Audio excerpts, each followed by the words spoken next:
The neon lights of Neo Singapore's underground bar flickered against the smoke-filled air as Commander Jake Razorback Sullivan nursed his whiskey. The Navy SEAL's weathered hands gripped the glass, his eyes scanning the crowd of off-world traders, mercenaries, and spacers who frequented the Nebula's Edge Cantina. After 3 tours on Mars and countless classified operations across the solar system, Sullivan thought he'd seen everything the galaxy had to offer. He was wrong. The doors hissed open, and the temperature in the room seemed to drop several degrees. A figure in midnight blue armor stepped through, standing nearly 7 feet tall. The Galactic Imperium insignia gleamed on his chest plate, a silver star surrounded by 12 worlds. His helmet retracted with a mechanical whir, revealing pale skin, angular features, and eyes that seemed to hold the cold of deep space. Lieutenant Cale Voss of the Galactic Marines had arrived on Earth's station for what should have been a routine diplomatic mission. The Imperium's finest soldier, enhanced with cybernetic implants and trained from childhood in the art of war across 100 worlds, he carried himself with the arrogance of someone who had never known defeat. Sullivan watched as the alien soldier approached the bar, his powered armor making barely a sound despite its obvious weight. The bartender, a grizzled veteran of the Titan Wars, visibly paled as he served the Galactic Marine without being asked. Terran establishment, Voss said, his voice carrying the mechanical undertone of a universal translator. Primitive. Adequate for primitive beings. The insult wasn't lost on Sullivan. He'd spent 15 years defending Earth and her colonies, losing good men and women to alien threats and corporate wars. His jaw tightened, but he remained seated. Diplomacy was important, even if it tasted like ash in his mouth. Voss turned his attention to the SEAL, his enhanced vision immediately identifying the military bearing, the hidden weapons, the coiled readiness of Earth's elite warrior. A cruel smile played across his lips. "You," he said, pointing a gauntlet finger at Sullivan. "You reek of fear and weakness.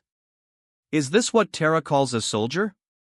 Sullivan slowly set down his glass and stood. At 6'2" and built like a linebacker, he was impressive by human standards. Next to the towering Galactic Marine, he looked almost fragile. "I've been called worse by better," Sullivan replied evenly. "How about you finish your drink and we'll call it even?"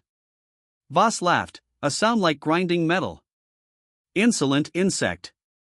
Do you know what I am? I have conquered worlds. I have brought systems to their knees. I am perfection incarnate."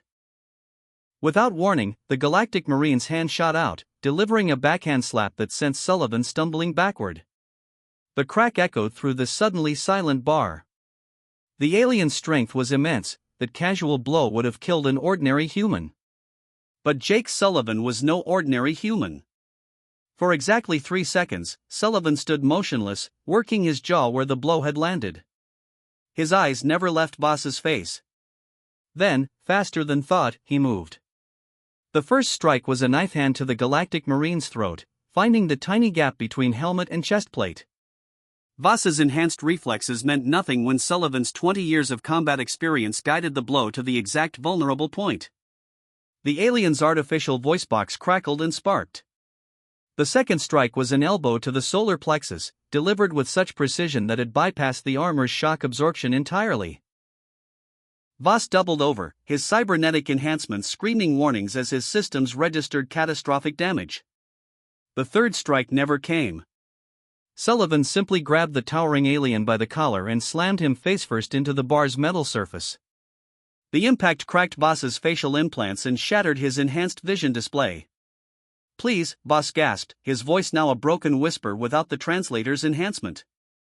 "Please. I yield. I yield." Sullivan held him there for a moment longer, then released his grip. Voss collapsed to his knees, his perfect armor now cracked and sparking, his arrogant demeanor shattered like glass. "Here's a lesson they don't teach on those fancy Imperium worlds," Sullivan said, straightening his jacket. "It's not about the armor you wear or the tech in your blood. It's about the warrior's heart. And you?" He looked down at the broken alien. "You're no warrior. You're just a bully with fancy toys."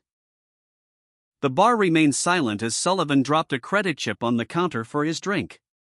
He walked past the kneeling Galactic Marine without another glance, leaving Boss to contemplate the harsh reality that in the vast galaxy, there would always be someone tougher, someone better, someone who couldn't be intimidated by reputation alone.